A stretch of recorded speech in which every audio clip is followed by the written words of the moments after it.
Justice, obviously, you and I, one of the reasons we got to know each other more throughout the years is because of our advocacy, yung ating adhikain sa West Philippine Sea, right? At regardless of what some clowns say, actually, it was not an easy fight. We had to deal with Chinese trolls, pro-China trolls, all sorts of harassment. I don't know kung either of us is welcome back in China or Hong Kong anytime soon. Na-miss ko pa naman in Disneyland doon. Joking. But obviously, Justice, you couldn't ignore like mass murder that was happening across the country. You coming from Davao, you know the modus operandi of the Dutertes. What is your read of that humanitarian catastrophe? And on a personal level, maybe one day you should, write your proper memoir on this. But on personal level, I know you had already a lot on your plate as a Supreme Court justice.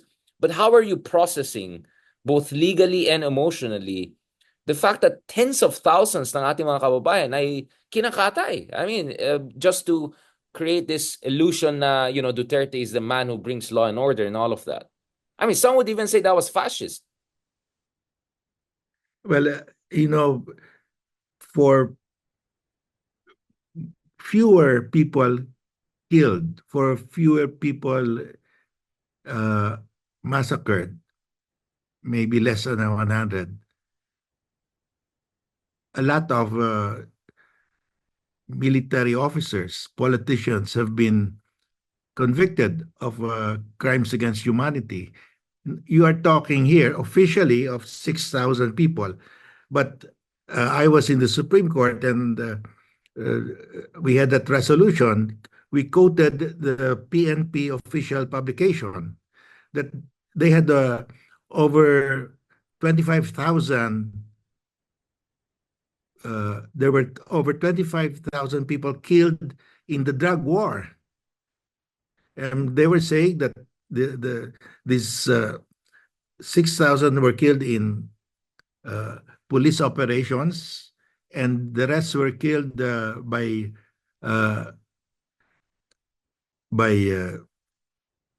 gang wars, crime syndicates involved in drug. I mean, these are all drug related. But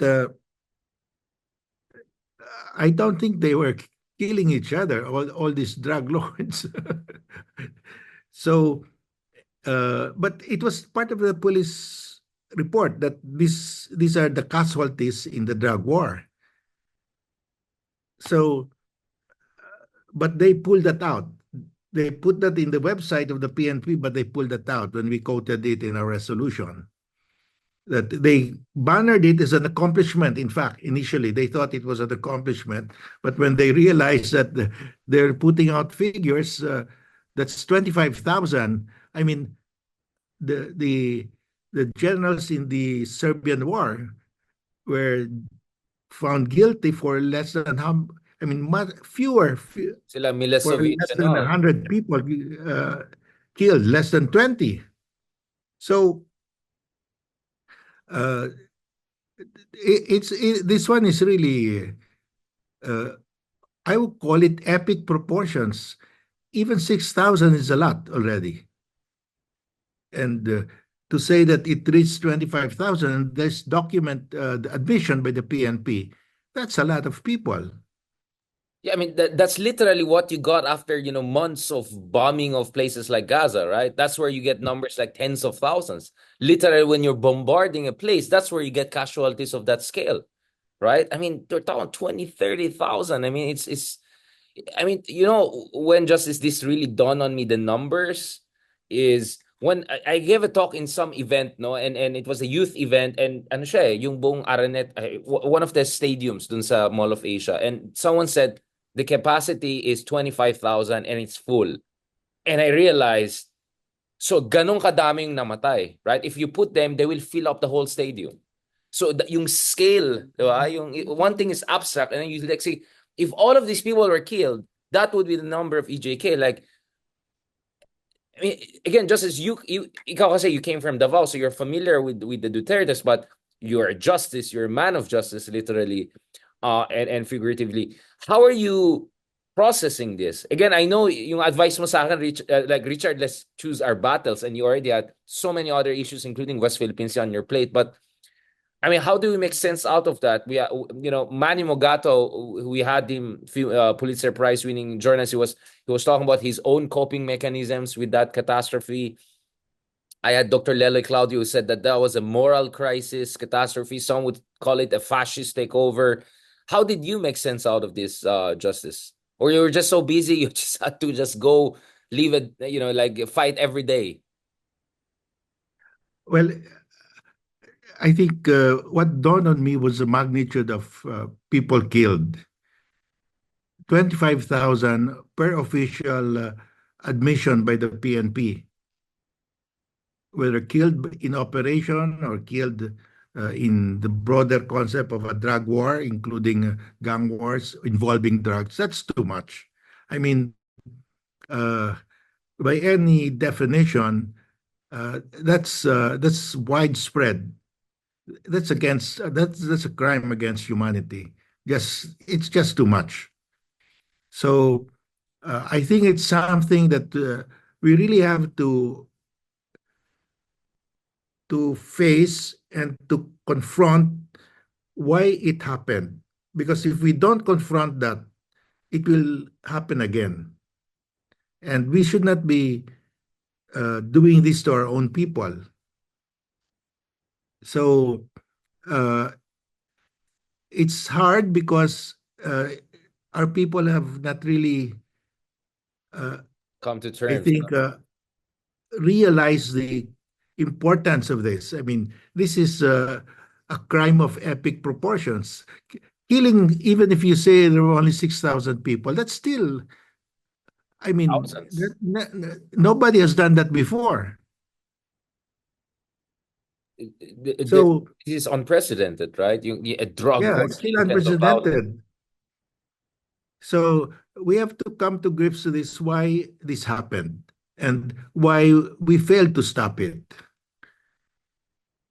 Yun nga, just as what makes it scary to me is because you can easily talk about dictators, Hitler, Stalin, Mao, whatever, Kim Il Sung, whatever, who oversaw deaths of thousands and tens, if not millions of people. What's really troubling here in our case is that we're talking about a democratically elected leader doing this, and a democratic elected leader who maintain an extremely high approval rating. So parang, what was that? Consensual ba yan? Or, I mean, how do you read it from a moral and a kind of a societal standpoint? Justice.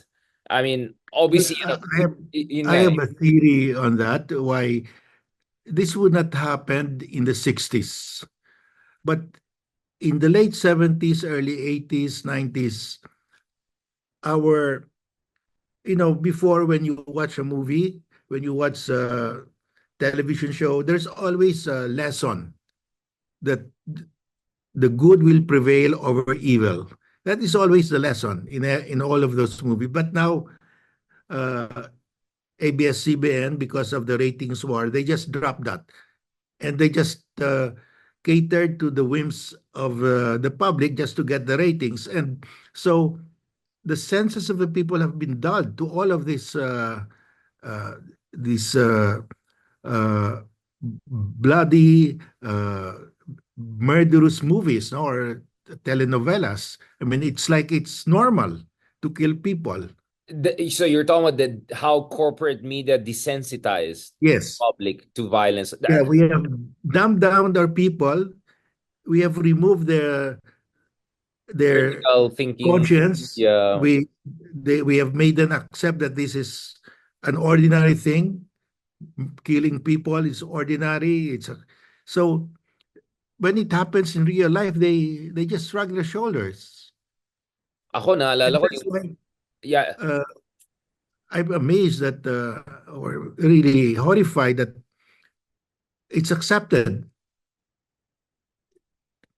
and we have to recover our values. That this thing should not be allowed. hindi But lang tolerated, but it was even celebrated. I know people even off the record, they would tell me, tama lang yan, para magkaroon tayo ng Ubusin na yan. I mean, there were some people on the record from some private schools. I won't say what's good. They called these people cockroaches. I mean, that's like the language the Nazis would use against Yeah. Slavic people or religious men. I mean, this is fascist stuff. So that's really what shocked me to my core. And to be honest, just as until now, hindi pa ako fully nag-recover kasi the last thing I want is lose faith in our people. I have faith in the Filipino people. Both of us have. That's why we're fighting for our country in our own ways.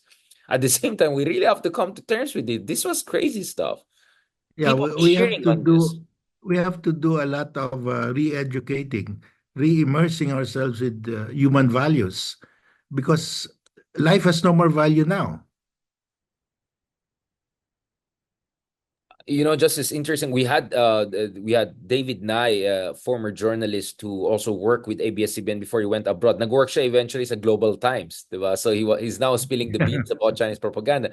But our conversation start, you know how I do the things, diba, Justice? I first go through the history before I go to the topic. So, ang dami niyang nilaglag. Sabi niya, galit na galit siya sa TV Patrol noon.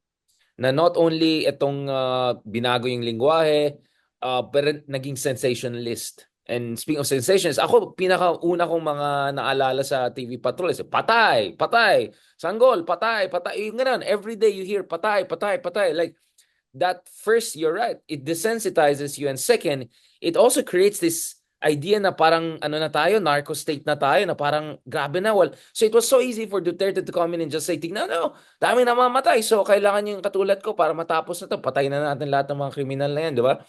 So I think you're right, this information media ecosystem, unfortunately, primed the public for someone like Digong.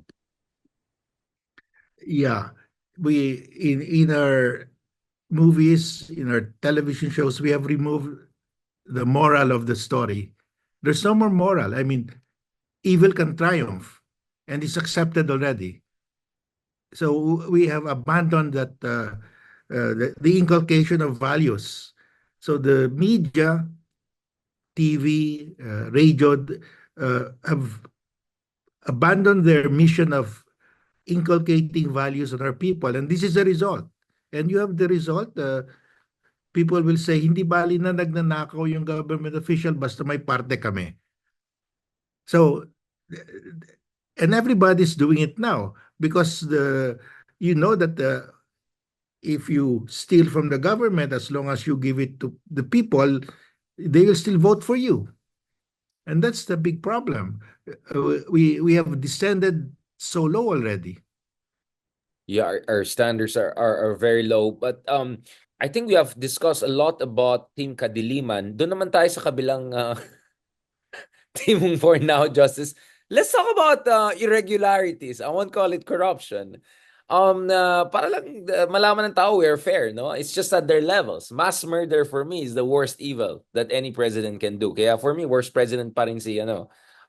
But doesn't mean we're gonna forget also about irregularities. Now, Justice, there seems to be a little victory, at least kanina, and that little victory is the Supreme Court has finally issued this TRO. Can you tell us a little bit about what happened here and what are the implications and what should be the next move by those who want accountability? Well, Richard, they had a plan, the government of Marcos Jr.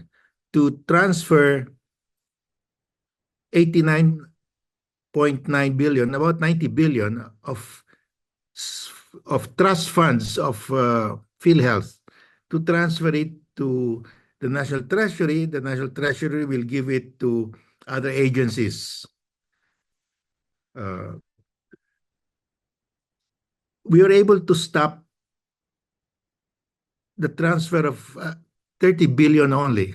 So the 60 billion was approved earlier before the TRO, and that's not covered by the TRO. So what we're trying to do is to appeal to the president that to just freeze the use of these funds, because the Supreme Court could later on, I believe the Supreme Court will declare it unconstitutional. And it would be unfair that the funds, the bulk of the funds would have been spent and it could not be returned anymore, because even if the law says that the government official responsible for the release for that unconstitutional act will be personally liable, you cannot recover 90 billion or 60 billion from Bill Secretary of na siya eh. Finance. Yeah. He will not be able to return that money. So because therefore the damage is irreparable, it cannot be repaired. It cannot be they cannot reimburse that money. So it should be stopped. But the problem is we were able to stop only 30 billion because the funds have been transferred 60 billion. So we are appealing to the president to be fair. I mean, he is in control of the executive department, and he should tell his people don't spend that because it could be declared unconstitutional. And it's unfair to the poorest of the poor of Filipinos who depend on medicine and other health benefits from PhilHealth because they cannot find any other, there's no other source of life-saving medicine for them. It's only PhilHealth. So we're appealing to the president to just stop the use of these funds. So So, that's the mm. situation basically, because I think with the Supreme Court saying that we issuing the TRO, you issue a TRO if there is a clear legal right in favor of the petitioner. We are the petitioner. So in fact, the Supreme Court is saying there's a clear legal right. And second, the second requirement is the damage cannot be repaired. So you have to issue the TRO. And in this case, the damage cannot be repaired because nobody can return 60 billion pesos. well, I mean, let me disagree with you, Justice, on that. Last time, baka namang pera dyan sa Batangas. Just kidding. Parang buong pamilya lahat. No, I'm just kidding. Okay. Baka naman, maano tayo dyan. But, wala lang yan. How much lang yan? No, no, just kidding. Justice, so what you're saying here is, etong decision ng Supreme Court, Korte Suprema, is enough signal for BBM to just do executive corrective move here and wag na hintayin mapunta pa ito all the way until next year. Is that what you're saying? Na Yes. CR just tells you But something is wrong, so you should do it, the rest you should do it yourself. yeah, the argument that they need the money, there's a solution for that. PhilHealth can buy treasury bonds, and so the cash goes to the government, they can use it. But at least PhilHealth does not lose the money. The money is still there when the money is needed by the poorest of the poor of Filipinos. But if you allow this to be just taken out and without no chance of being returned, that's terrible because that's the money of the poor, the poorest of the poor. So I think the happy solution is for the president to say, okay, return the money, PhilHealth, you buy treasury bonds, so the cash goes back and the government can use it for whatever it wants. So That's my that's an proposal. right. That's your proposal. And of course, I don't want to, I'm sure there's confidentiality here, but to the degree that you can say in public, do you feel there's enough amenability by the commander-in-chief to this compromise or correction, if I can put it? Yeah, he has control because the president has control of the executive department. He can reverse any of their decisions or direct them to do a particular act. That's the meaning of control. So ultimately, it's his call. That's why I'm making it public. It's the call of the president. Mr. President, there is a solution. And you can do this to save the poorest of the poor. The ball is in his court right now. The Supreme Yes. Court has done its part. Just quickly before we go to the West Philippines in the latter part of this discussion, Justice, I mean, what is your read in terms of what should the opposition do if ever the president is not amenable to make a corrective move? Do you think that you have to make protests, make some? Kasi parating ng election eh. Should this be a central issue for the opposition? Knowing that pwede ma-weaponize din ng mga Duterte yan to cover up for their own even more allegedly heinous crimes. Yes. The opposition will use this issue, the PhilHealth funds, because this resonates with the poor, with the massa, because you're taking away money that will ayuda ito for them. So you're taking it away from them, and it's very easy to say it's the administration who's responsible for this. They took away your medical ayuda. Yung mga gamot ninyo, kinuha nila. That's a very powerful